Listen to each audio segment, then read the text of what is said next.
100 കോടിക്ക് മുകളിൽ ഒരു സിനിമയ്ക്ക് പ്രതിഫലം വാങ്ങുന്ന സൗത്ത് ഇന്ത്യൻ ആക്ടേഴ്സ് ആരൊക്കെയെന്ന് ഈ വീഡിയോയിൽ നോക്കാം.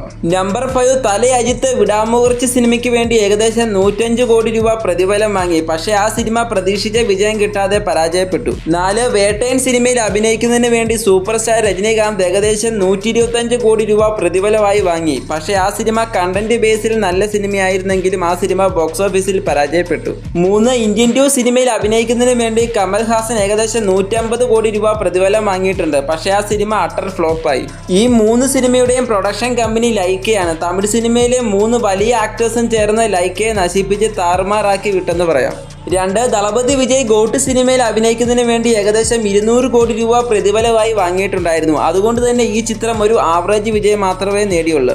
നമ്പർ 1 പുഷ്പ 2 സിനിമയിൽ അഭിനയിക്കുന്നതിന് വേണ്ടി അല്ലു അർജുൻ ഏകദേശം 300 കോടി പ്രതിഫലമായി വാങ്ങി. ഈ സിനിമയുടെ വിജയത്തിന് ശേഷമാണ് അല്ലു അർജുൻ ഈ ഒരു പ്രതിഫലം വാങ്ങിയിട്ടുള്ളത്.